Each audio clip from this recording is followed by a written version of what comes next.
Hello साथियों, good morning everyone. आप सभी का स्वागत है आपके अपने YouTube channel CDP queen Himanshi ma'am पर। मेरा नाम है रवि और आप मेरे साथ कर रहे हो अपनी सीटेट के लिए साइंस की पेडागोजी की क्लासेस। तो चलिए शुरू करते हैं अपनी आज की क्लास। पहला क्वेश्चन है, एक शिक्षक के दृष्टिकोण से निम्नलिखित में से किसे आप शिक्षण में वैज्ञानिक विधा के लिए सबसे उपयुक्त समझते हैं? तो आपको बताना है। पहला ऑप्शन है अवधारणाओं के शिक्षण हेतु तकनीकी का प्रयोग दिखाना। दूसरा है शिक्षार्थियों को परियोजनाएं देना। तीसरा है अवधारणाओं से संबंधित गतिविधियों को शिक्षार्थियों से कराना। चौथा है शिक्षार्थियों को कक्षा में अवधारणाओं को स्पष्ट कराना। तो एक बार सभी लोग इस क्वेश्चन का आंसर करेंगे और जितने साथी लोग हमारे साथ में जुड़ चुके हैं एक बार सेशन को सभी के पास में शेयर कर देंगे, क्योंकि आपके लिए काफ़ी ज़्यादा मेहनत करके हम अच्छे क्वेश्चन करवा रहे हैं जो एग्जाम में पूछे जाने की प्रबल संभावना है। तो सभी लोग एक बार क्लास को शेयर करेंगे और वीडियो को लाइक कर लेंगे। जितने साथी नए जुड़ेंगे वो लोग सभी लोग अपनी बेहतरीन तैयारी के लिए चैनल को सब्सक्राइब कर लीजिए कि आपको हमारी सारी क्लासेस मिल सकें और आप अपनी बेहतरीन तैयारी हमारे साथ में जुड़ करके कर सकें। तो आपको बताना है इसका कौन सा ऑप्शन सही हो जाएगा। तो इसका हो जाएगा ऑप्शन नंबर 3। क्या हो जाएगा? अवधारणाओं से संबंधित गतिविधियों को शिक्षार्थियों से कराना। ये इसका बिल्कुल सही आंसर है, ऑप्शन नंबर 3। देखते हैं अगला क्वेश्चन। अगला क्वेश्चन है, निम्नलिखित में से कौन सा पेट्रोलियम का उत्पाद नहीं है? आपको बताना है इनमें से कौन सा पेट्रोलियम का उत्पाद नहीं है। पहला है सीएनजी, दूसरा है पैराफिन मोम, तीसरा है बिटुमिनस, चौथा है केरोसिन। तो आपको आंसर देना है इनमें से कौन सा पेट्रोलियम का उत्पाद नहीं है। सभी लोग आंसर करेंगे क्वेश्चन नंबर 2 का। तो इसका हो जाएगा ऑप्शन नंबर 1। क्या हो जाएगा? सीएनजी जो है वो पेट्रोलियम का उत्पाद नहीं है। बाकी पैराफिन मोम, बिटुमिनस और केरोसिन ये सब पेट्रोलियम के ही उत्पाद होते हैं। आगे देखते हैं, निम्नलिखित में से कौन मिलानों के सही क्रम को निरूपित करता है? आपको बताना है इनमें कौन सा मिलान सही हो जाएगा। इधर आपके ऑप्शन दिए हैं तो आप इधर मिलान कीजिए और बताइए इनमें से कौन सा ऑप्शन सही हो जाएगा। सभी लोग आराम से देखिए और मिलान कर दीजिए एक बार। इसका कौन सा ऑप्शन सही हो जाएगा आपको बताना है। क्या पहला एस्टिक अम्ल सिरका होता है? आप लोग देखना, हम मिला रहे हैं। क्या पहला एस्टिक अम्ल सिरका होता है? दूसरा लैक्टिक अम्ल दही होता है। तीसरा ऑक्जेलिक अम्ल क्या पालक में होता है। चौथा है एस्कार्बिक अम्ल क्या नींबू में होता है। अगर ये सही है तो आप सभी लोग आंसर करेंगे। क्या ये बिल्कुल सही मिलान हमने किया है? अगर सही है तो इसका हो जाएगा ऑप्शन नंबर 4। क्या हो जाएगा?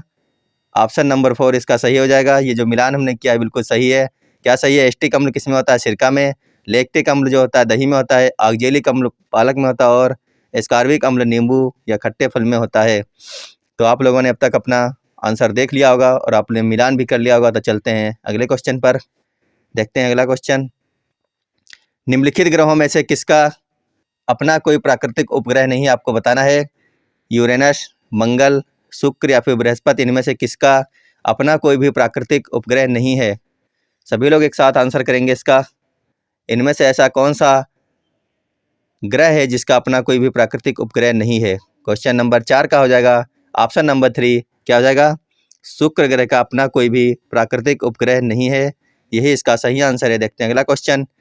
अगला क्वेश्चन है, निम्नलिखित मानव निर्मित रेशों में से कौन सा कृत्रिम रेशम कहलाता है? इनमें से कौन सा कृत्रिम रेशम कहलाता है आपको बताना है। तो सभी लोग आंसर करेंगे। बताइए कौन सा कृत्रिम रेशम कहलाता है। क्वेश्चन नंबर 5 का सभी लोग आंसर कर देंगे। इनमें से कौन सा कृत्रिम रेशम कहलाता है? तो इसका हो जाएगा ऑप्शन नंबर 4। रियान जो है वो कृत्रिम रेशम कहलाता है। क्या कहलाता है? कृत्रिम रेशम। रियान की क्या बनती हैं? चादरें बनाई जाती हैं। और जो इधर नायलॉन दिया है इसका पैरासूट बनाया जाता है। आप लोग इसको याद रखेंगे। देखते हैं अगला क्वेश्चन। अगला क्वेश्चन है, विज्ञान के मूल्यांकन में सतत एवं समग्र मूल्यांकन का अर्थ है। आपको बताना है कि विज्ञान के मूल्यांकन में सतत एवं समग्र मूल्यांकन का अर्थ क्या हो जाएगा। पहला है अधिक आवर्ती जांच एवं परीक्षा। दूसरा है अधिगम के आकलन हेतु सामान्य गतिविधियां और अभ्यास। तीसरा है विज्ञान के सभी पहलुओं का मूल्यांकन। चौथा है अंतिम एवं रचनात्मक मूल्यांकन। तो बताइए इसमें कौन सा ऑप्शन सही हो जाएगा। क्वेश्चन नंबर 6 का सभी लोग एक बार आंसर करेंगे। आपका ज़्यादा टाइम ना लेते हुए सिर्फ 5 सेकंड के अंदर आपको आंसर करना है। तो इसका हो जाएगा ऑप्शन नंबर 2। क्या हो जाएगा? अधिगम के आकलन हेतु सामान्य गतिविधियां और अभ्यास। यही इसका बिल्कुल सही आंसर है। चलते हैं अगले क्वेश्चन के ऊपर। अगला क्वेश्चन कह रहा है, निम्नलिखित में से ऊष्मा के कुचालकों का समूह चुनिए। आपको बताना है इनमें से कौन ऊष्मा का कुचालक है? पहला ऑप्शन है एयर वाटर प्लास्टिक, दूसरा है वूल वुड आयरन, तीसरा है वाटर कॉपर वुड और चौथा है एयर एल्यूमिनियम और वूल। तो बताइए इनमें से कौन ऊष्मा के कुचालक का समूह है? सभी लोग आंसर करेंगे एक बार। ऊष्मा के कुचालक के बारे में पूछा गया, इनमें से कौन सा हो जाएगा? तो इसका हो जाएगा ऑप्शन नंबर, क्या हो जाएगा? ऑप्शन नंबर 1 एयर, वाटर और प्लास्टिक ये कैसे हैं? ऊष्मा के कुचालक हैं, ऑप्शन नंबर 1 है। अगर यहीं पे पूछ देता कि ऊष्मा के सुचालक के बारे में बताना है तो क्या करते आप? पहला हो जाता कापर, दूसरा हो जाता आयरन और तीसरा हो जाता एल्यूमिनियम। ये सब क्या हैं? सुचालक के रूप में आते हैं ऊष्मा के। और अगर कुचालक की बात करें तो एयर, वाटर, प्लास्टिक और ये सब क्या हैं? कुचालक हैं। आगे देखते हैं। चिकित्सा के क्षेत्र में समस्याओं के अनुसंधान के लिए उपयोग किए जाने वाले पराश्रव्य ध्वनि उपकरणों के कार्य करने की आवृत्ति होती है। आपको बताना है चिकित्सा के क्षेत्र में समस्याओं के अनुसंधान के लिए उपयोग किए जाने वाले पराश्रव्य ध्वनि उपकरणों के कार्य करने की आवृत्ति कितनी होती है? क्वेश्चन नंबर 8 का हो जाएगा ऑप्शन नंबर 2 एबव 20,000 हर्ट्ज। क्या हो जाएगा? Above 20,000 hertz. ये इसका बिल्कुल सही आंसर है। चलते हैं अगले क्वेश्चन पर। ऊष्मीय मान की एसआई इकाई आपको बताना है क्या है? ऊष्मीय मान की एसआई इकाई है। अब बताना है क्या हो जाएगी एसआई इकाई ऊष्मीय मान की? सभी लोग आंसर करेंगे क्वेश्चन नंबर 9 का। ऊष्मीय मान की एसआई इकाई क्या हो जाएगी? आंसर कर दीजिए एक बार क्वेश्चन नंबर 9 का सभी लोग। इसका हो जाएगा किलो जूल प्रति किलोग्राम। क्या हो जाएगा? ऑप्शन नंबर 3 किलो जूल प्रति किलोग्राम। ये ऊष्मीय मान की एसआई इकाई होती है। अगला क्वेश्चन देखते हैं। राष्ट्रीय पाठ्यचर्या 2005 के अनुसार अच्छी विज्ञान शिक्षा होनी चाहिए। आपको बताना है कि राष्ट्रीय पाठ्यचर्या 2005 के अनुसार किस प्रकार की अच्छी विज्ञान शिक्षा होनी चाहिए। पहला ऑप्शन है कक्षा कच्छ संस्कृति के प्रति निष्ठा, दूसरा है विज्ञान शिक्षक के प्रति निष्ठा, तीसरा है बच्चों के प्रति निष्ठा, चौथा है विद्यालय के वातावरण के प्रति निष्ठा। तो बताइए इनमें से कौन सा ऑप्शन सही हो जाएगा? कक्षा कच्छ संस्कृत के प्रतिनिष्ठ या फिर विज्ञान शिक्षक के प्रतिनिष्ठ या फिर बच्चे के प्रतिनिष्ठ या फिर विद्यालय के वातावरण के प्रतिनिष्ठ। तो आपको बताना है। आपको एक चीज़ बता दें कि कोई भी पाठ्यचर्या हो 2005 एनसीएफ के अनुसार हमेशा कोई भी शिक्षा होगी वो किसके प्रति रहेगी? अच्छी शिक्षा हो वो बच्चे के प्रति ही होनी चाहिए। यानी कि इसमें हमेशा बीच में कौन आएगा? बच्चे ही रहेंगे, यानी बच्चे के प्रति इसका हो जाएगा ऑप्शन नंबर 3। क्या हो जाएगा? इसका राइट आंसर हो जाएगा ऑप्शन नंबर 3। कोई भी शिक्षा हो, चाहे मैथ की हो, चाहे साइंस की हो, चाहे हिंदी की हो, सभी सब्जेक्ट में केंद्र बिंदु कौन रहेगा? बच्चा ही रहेगा। आगे देखते हैं। अगला है निम्नलिखित में से जीवाणुओं द्वारा फैलने वाले रोगों का समूह चुनिए। आपको बताना है इनमें से जीवाणुओं द्वारा फैलने वाले रोगों का समूह कौन सा हो जाएगा? देखिए एक बार इनमें से ऐसा कौन सा समूह है रोगों का जो जीवाणुओं द्वारा फैलने वाला रोग होते हैं? क्या हो जाएगा? इसका हो जाएगा ऑप्शन नंबर 3 ट्यूबरकुलोसिस, निमोनिया और टाइफाइड। ये कैसे फैलते हैं? जीवाणुओं द्वारा फैलने वाले रोग कौन कौन से हैं? ट्यूबरकुलोसिस, निमोनिया और टाइफाइड। इसका बिल्कुल सही आंसर हो जाएगा यही वाला। जीवाणुओं द्वारा फैलने वाले रोग हैं ट्यूबरकुलोसिस, निमोनिया एंड टाइफाइड। देखते हैं अगला क्वेश्चन। नीचे दिए गए लक्षणों के आधार पर जंतु को पहचानिए। देखिए इसकी क्या होती है? लंबा मेरुदंड या रीढ़ होती है, दूसरा है बहुत सी मांसपेशियां होती हैं, तीसरा ऑप्शन है आगे को ढकेलने के लिए शरीर अनेक बलाओं में मुड़ा होता है। तो बताइए ये कौन सा जीव हो जाएगा जिसकी ये विशेषताएं दी गई हैं कि इसकी रीढ़ लंबी होती है, बहुत सी मांसपेशियां होती हैं और आगे को ढकेलने के लिए शरीर अनेक बलाओं में मुड़ा होता है। तो ये कौन सा जीव के बारे में बताया गया है? क्वेश्चन नंबर 12 का हो जाएगा ऑप्शन नंबर 2। किसके बारे में बताया जा रहा है? ये सर्प के बारे में बताया जा रहा है। सभी लोग इसको याद रखेंगे। देखते हैं अगला क्वेश्चन। पेंगुइन चिड़िया कहाँ पाई जाती है? आपको बताना है पेंगुइन चिड़िया कहाँ पाई जाती है। पहला ऑप्शन है अफ्रीका, दूसरा है दक्षिण अमेरिका, तीसरा है अंटार्कटिका, चौथा है उत्तरी अमेरिका। तो सभी लोग इसका आंसर कीजिए क्वेश्चन नंबर 13 का। क्या हो जाएगा इसमें सही? तो इसका हो जाएगा ऑप्शन नंबर सी। कहाँ पाई जाती है? अंटार्कटिका में पाई जाती है पेंगुइन चिड़िया। आगे देखते हैं अगला क्वेश्चन। अगला क्वेश्चन है वह एकमात्र पक्षी जो पीछे की ओर उड़ता है कौन सा है? गौरैया, कोयल, साइबेरियन सारस या फिर गुंजन पक्षी। तो बताइए एकमात्र पक्षी जो पीछे की ओर उड़ता है इनमें से कौन सा हो जाएगा? क्वेश्चन नंबर 14 का हो जाएगा ऑप्शन नंबर डी। क्या हो जाएगा? गुंजन पक्षी है, ये पीछे की ओर उड़ता है। आगे देखते हैं, अगला क्वेश्चन है, निम्न में से कौन सा जीव अपनी त्वचा से सांस लेता है? आपको बताना है अपनी त्वचा से सांस लेने वाला जीव कौन सा हो जाएगा? मछली, कबूतर, मेढक या तिलचट्टा? तो सभी लोग आंसर करेंगे क्वेश्चन नंबर 15 का। इनमें से कौन सा जीव ऐसा है जो अपनी त्वचा से सांस लेता है? तो इसका हो जाएगा ऑप्शन नंबर डी। क्या हो जाएगा? तिलचट्टा जो है अपनी त्वचा से सांस लेता है। देखते हैं अगला क्वेश्चन, लक्ष्य निर्धारण है तो रडार तंत्र किसमें पाया जाता है? तो बताइए चूहा, चमगादड़, बिल्ली या फिर खरगोश? लक्ष्य निर्धारण है तो रडार तंत्र किसमें पाया जाता है? क्वेश्चन नंबर 16 का हो जाएगा ऑप्शन नंबर बी। किसमें पाया जाता है?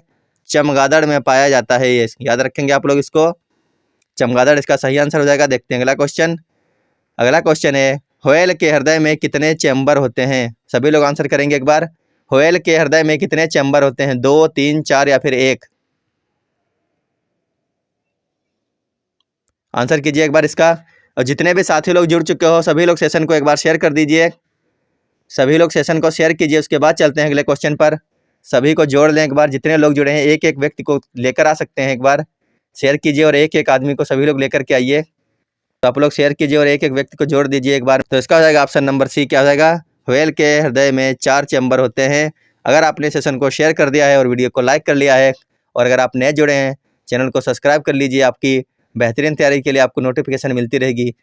जो आपके लिए क्लासें करवाई जा चुकी हैं, वो EVS की हों, हिंदी की हों, साइंस की हों, कई सारी क्लासें आपको करवाई जा चुकी हैं। मैथ पेडागोजी हो तो आप जाइए और वहाँ से पढ़ाई कीजिए, उन क्लासों को पढ़िए, आपको बहुत ही अच्छे अच्छे क्वेश्चन देखने को मिलेंगे। चलते हैं अगले क्वेश्चन पर।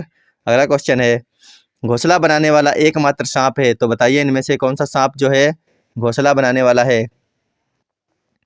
पहला ऑप्शन है चेन वाइपर, दूसरा है किंग कोबरा, तीसरा है करेत, चौथा है स्केल्ड वाइपर। तो इनमें से कौन सा सांप घोंसला बनाता है? तो इसका आंसर हो जाएगा ऑप्शन नंबर बी। क्या हो जाएगा? घोंसला बनाने वाला एकमात्र सांप होता है किंग कोबरा। कौन होता है? King cobra. Option number B इसका बिल्कुल सही हो जाएगा। देखते हैं अगला क्वेश्चन।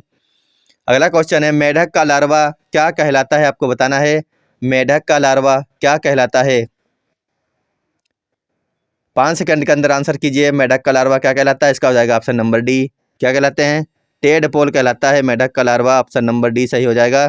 चलते हैं अगले क्वेश्चन पर। अगला क्वेश्चन है, समुद्री घोड़ा किस वर्ग का उदाहरण है? मोस्ट इंपॉर्टेंट क्वेश्चन है, समुद्री घोड़ा किस वर्ग का उदाहरण है? पहला ऑप्शन है मत्स्य, दूसरा स्तनधारी, तीसरा है सरीसृप, चौथा है मोलस्का। तो बताइए समुद्री घोड़ा किस वर्ग का उदाहरण है? इसका हो जाएगा ऑप्शन नंबर 1। क्या हो जाएगा? समुद्री घोड़ा मत्स्य वर्ग का उदाहरण है। ऑप्शन नंबर 1 इसका सही आंसर है। अगला क्वेश्चन है, खुजली का रोग इसके बीज का कारण निम्न में से कौन सा है? खुजली का रोग इसके बीज का कारण क्या है? कौन सा इसमें से? जीवाणु, कवक, सूक्ष्म कीट या फिर प्रोटोजोआ? तो सभी लोग आंसर कर देंगे इसका। खुजली का रोग इसके बीज का कारण निम्न में से कौन सा हो जाएगा? तो इसका हो जाएगा ऑप्शन नंबर 2। क्या हो जाएगा? कवक इसका बिल्कुल सही आंसर हो जाएगा। बी हो जाएगा इसका ऑप्शन। देखते हैं अगला क्वेश्चन। निम्न में से कौन प्रदूषण संकेतक पौधा है? शैवाल, कवक, लाइकेन या फिर फर्न? तो बताइए इनमें से कौन है प्रदूषण संकेतक पौधा हो जाएगा? काफ़ी आसान क्वेश्चन और काफ़ी ज़्यादा बार पूछे जाने वाला क्वेश्चन है। क्वेश्चन नंबर 22 का हो जाएगा ऑप्शन नंबर सी। लाइकेन जो होता है ये प्रदूषक संकेतक पौधा होता है। कौन सा? ऑप्शन नंबर सी, लाइकेन हो जाएगा इसका आंसर। देखते हैं अगला क्वेश्चन।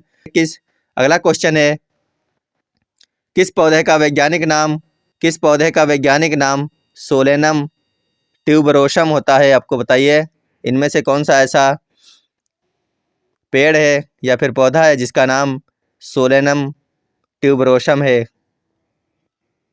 पहला है आलू, दूसरा है टमाटर, तीसरा है कद्दू, चौथा है प्याज।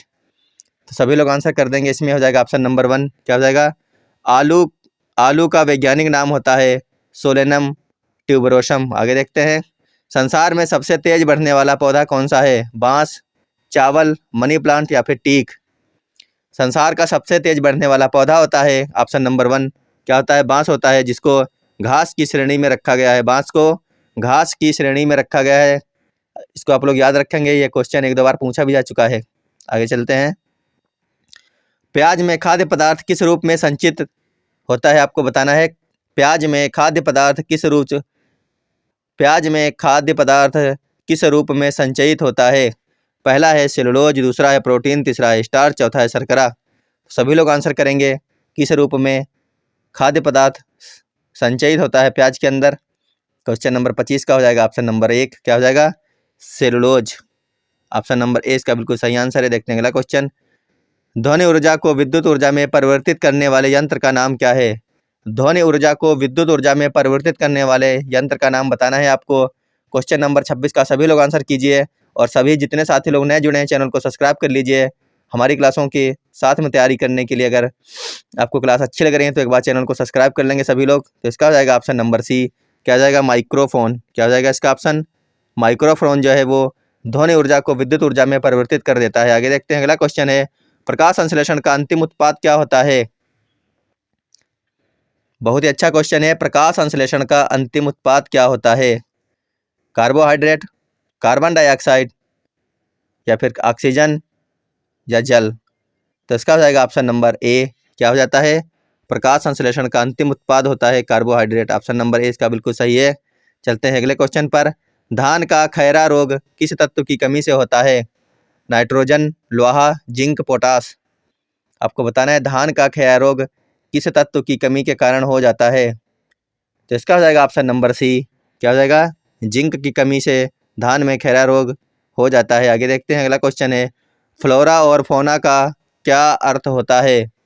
फ्लोरा और फौना का अर्थ बताना है क्या होगा? पक्षी तथा पशु, मानव तथा पशु, पर्वत तथा नदियां या फिर पौधे तथा पशु। तो इसका यही हो जाएगा नंबर डी इसका बिल्कुल सही आंसर है। देखते हैं अगला क्वेश्चन। निम्न में से कौन सा बिजली उत्पादन का एक पर्यावरण के अनुकूल ढंग नहीं है पूछा गया है। पहला है थर्मल पावर, दूसरा है सोलर पावर, तीसरा है विंड एनर्जी, चौथा है जैव अपशिष्ट। तो बताइए निम्न में से कौन सा बिजली उत्पादन का एक पर्यावरण के अनुकूल ढंग नहीं है। क्वेश्चन नंबर 30 का हो जाएगा ऑप्शन नंबर 1, क्या हो जाएगा? थर्मल पावर जो है वो पर्यावरण के अनुकूल ढंग नहीं है बिजली उत्पादन करने का। ऑप्शन नंबर ए इसका बिल्कुल सही आंसर है। चलते हैं अगले क्वेश्चन पर। अगला क्वेश्चन कह रहा है कि पराध्वनिक जेट प्रदूषण पैदा करता है पतला करके। पहला ऑप्शन है O3 परत को, दूसरा है O2 परत को, तीसरा है SO2 परत को, चौथा है CO2 परत को। तो सभी लोग इसका आंसर करेंगे एक बार। क्वेश्चन नंबर 31 का हो जाएगा ऑप्शन नंबर 1, क्या हो जाएगा? O3 परत को पतला करके पराध्वनिक जेट प्रदूषण पैदा करता है। आगे चलते हैं। अगला क्वेश्चन है, फ्लाई ऐश वातावरण प्रदूषक है जो इसके द्वारा उत्पन्न होता है। किसके द्वारा उत्पन्न होता है फ्लाई ऐश वातावरण प्रदूषक? आपको बताना है। पहला ऑप्शन है थर्मल पावर प्लांट, दूसरा है आटा मिल, तीसरा है उर्वरक संयंत्र, चौथा है सीमेंट उद्योग। तो बताइए फ्लाई ऐश वातावरण प्रदूषक किसके द्वारा उत्पन्न होता है? क्वेश्चन नंबर 32 का हो जाएगा ऑप्शन नंबर 1, क्या हो जाएगा? Thermal power plant. इसका बिल्कुल सही आंसर हो जाएगा ऑप्शन नंबर ए। आगे चलते हैं। अगला क्वेश्चन है, निम्न में से कौन सा जैव निम्नीकरण प्रदूषक है? आपको बताना है इनमें से कौन सा जैव निम्नीकरणीय प्रदूषक है। पहला ऑप्शन है वाहित मल, दूसरा है भारी धातुएं, तीसरा है रंजक बहिस्राव, चौथा है विरंजक बहिस्राव। तो बताइए कौन सा जैव निम्नीकरणीय प्रदूषक है? इसका हो जाएगा ऑप्शन नंबर 1। ऑप्शन नंबर 1 है वाहित मल, यही जो है जैव निम्नीकरणीय प्रदूषक है। आगे देखते हैं। अगला क्वेश्चन है, पैरोक्सिएसिटिल नाइट्रोजन क्या है? आपको बताना है कि पैरोक्सिएसिटिल नाइट्रोजन क्या है। पहला ऑप्शन है एसिडिक डाई, दूसरा है पादा फार्मान, चौथा है गौड़ प्रदूषक, चौथा है विटामिन। तो बताइए पैरोक्सिएसिटिल नाइट्रोजन क्या है? क्वेश्चन नंबर 34 का सभी लोग आंसर कर देंगे। इसका हो जाएगा ऑप्शन नंबर सी, क्या है ये? गौड़ प्रदूषक है। ऑप्शन नंबर सी इसका बिल्कुल सही आंसर हो जाएगा। चलते हैं अगले क्वेश्चन पर। सबसे खराब वायु प्रदूषण उत्पन्न करने वाला पदार्थ है धुआं, सल्फर डाइऑक्साइड, CO2 या फिर कार्बन मोनोऑक्साइड। सबसे खराब वायु प्रदूषण उत्पन्न करने वाला कौन सा पदार्थ है? आज का अंतिम क्वेश्चन है, सभी लोग एक बार आंसर कर देंगे इसका। तो इसका हो जाएगा ऑप्शन नंबर डी, क्या हो जाएगा? कार्बन मोनोऑक्साइड जो सबसे खराब वायु प्रदूषण उत्पन्न करने वाला पदार्थ है। तो साथियों सभी लोग एक बार बताइए कमेंट बॉक्स में आज की हमारी क्लास आपको कैसी लगी। अगर क्लास अच्छी लगी हो तो सभी लोग वीडियो को लाइक कर देंगे और जितने साथी लोग नए जुड़ रहे हैं वो लोग चैनल को सब्सक्राइब कर लेंगे अपनी बेहतरीन तैयारी के लिए। तो वीडियो देखने के लिए धन्यवाद। Bye bye.